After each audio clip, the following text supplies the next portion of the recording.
Okay, we got another one of these. Sony time. Who doesn't love Sony? Anyways, what happened?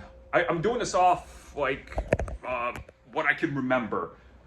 Kraven got delayed, for better or for worse. Probably for worse. Let's hope that they can fix up whatever problems they're going to have, because I know there were some reports about extensive reshoots. Extensive these days is overblown, so whatever.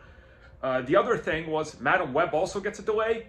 Hope for the best. And then they got a Marvel Sony Spider-Man event movie same day as the new Cobra Kai movie, or Karate Kid, excuse me. But I got questions about that, right? Questions that include double dropping on the same day, probably not. It's going to get delayed, it's just a placeholder. But at the same time, they're not going to drop 3 films that close, right? So is this the Venom that's going to bring back reportedly Andrew Garfield or not? We don't know. Like, what's the deal here, right? I'm just very confused. Sony coming out of nowhere, but then again, recently we got all those reshuffles with everything. So it is what it is, right? It is what it is.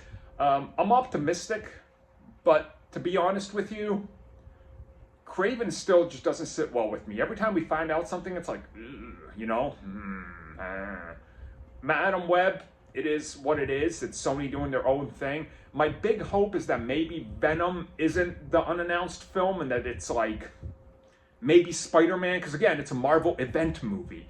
But again, it could just be Sony skewing their own thing. And it is, I believe, in July, which makes me think could be Spider-Man again, because they used to do the whole synergy with the 4th of July and the flag thing, but they found success during Christmas. So who really knows? Whatever it is, we'll see.